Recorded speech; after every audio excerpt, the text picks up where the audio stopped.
नफरत की धुलाई के 40 सेकंड। नफरत से लबालब उस 32 वर्षीय अंग्रेज प्रोफेसर का यह सबसे प्रिय जुमला था। अंग्रेजों का अभियान भारतीयों को सभ्य बनाना है। जहां तो भारतीय टकरा जाते वहां मौका बेमौका वह अंग्रेज इस जुमले को उछाल मारता था।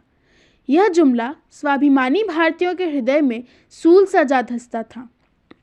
कोलकाता के प्रेसिडेंसी कॉलेज में वह भारत विरोधी अंग्रेज इतिहास का प्रोफेसर था, पर पता नहीं इतिहास की किस किताब में भारतीयों की बर्बरता से वह रूबरू हुआ था।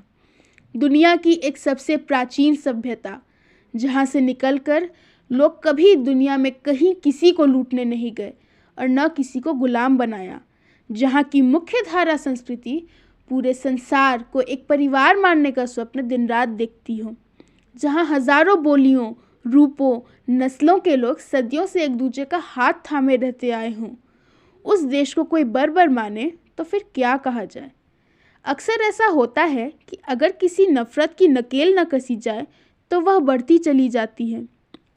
ठीक उसी तरह उस अंग्रेज प्रोफेसर की कारस्तानी भी बढ़ती चली गई। वह छात्रों पर किसी मामूली बहाने से भी अर्थदंड लगाने लगा।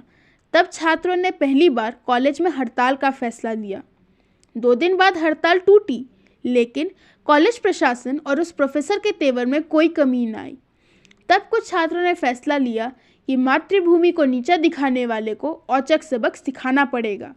उस दिन नोटिस बोर्ड पर एक नोटिस चस्पा करने के बाद वह बदजुबान प्रोफेसर मुड़ने ही वाला था कि एक छात्र ने एक मुक्का उसके कंधे पर रसीद कर दिया।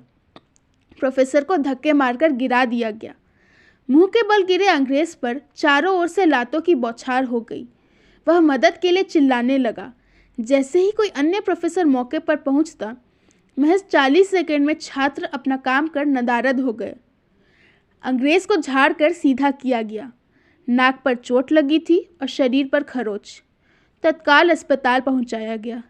शुक्र है भारतीय छात्र बूट नहीं पहनते। महज 40 सेकंड में नफरती विचार को मुंह तोड़ जवाब मिल चुका था। उसकी नजरें तो झुक गई, लेकिन छात्रों के बीच सिरमौर बन उभरे छात्र सुभाष चंद्र बोस की नजरें हमेशा के लिए गर्व से खिल उठी। उन्होंने आगे बढ़कर जिम्मेदारी ली। पिटाई से शर्मिंदा प्रोफेसर एडवर्ड फर्ले ओटेन ने किसी छात्र को पहचानने से भी मना कर दिया। खैर, अंग्रेजों को कुछ तो करना था। स्नातक कक्षा के छात्र सुभाष चंद्र बोस को कॉलेज से निकाल दिया गया। उनकी जिंदगी हमेशा के लिए बदल गई और देश को अपना एक निडर सेनापति हासिल हुआ। 2 साल के लिए पढ़ाई थमी, लेकिन इसी छात्र ने आगे चलकर लंदन में अंग्रेज़ों की प्रशासनिक सेवा परीक्षा में 4था स्थान हासिल किया और देश सेवा के लिए उस दौर की सबसे शानदार नौकरी को ठुकरा दिया। देश सेवा का वैसा जोश, जज्बा, जुनून उस दौर में भी अकल्पनीय था। गौर कीजिएगा, पिटाई के 40 सेकंड में ही अंग्रेज प्रोफेसर ओटेन भी पूरी तरह धुल गए थे। भारतीय ज्ञान, संस्कृति और भाषा पर प्रेम उमड़ने लगा था। नेताजी बोस के प्रति उनके मन में बहुत सम्मान था। जब विमान हादसे में नेताजी के शहीद होने की खबर आई, तब ओटेन भी भावुक हो गए थे। उन्होंने उन्हें याद करते हुए श्रद्धांजलि में कुछ पंक्तियां लिखी थी। क्या मुझे एक बार तुम्हारे हाथों कष्ट हुआ था सुभाष?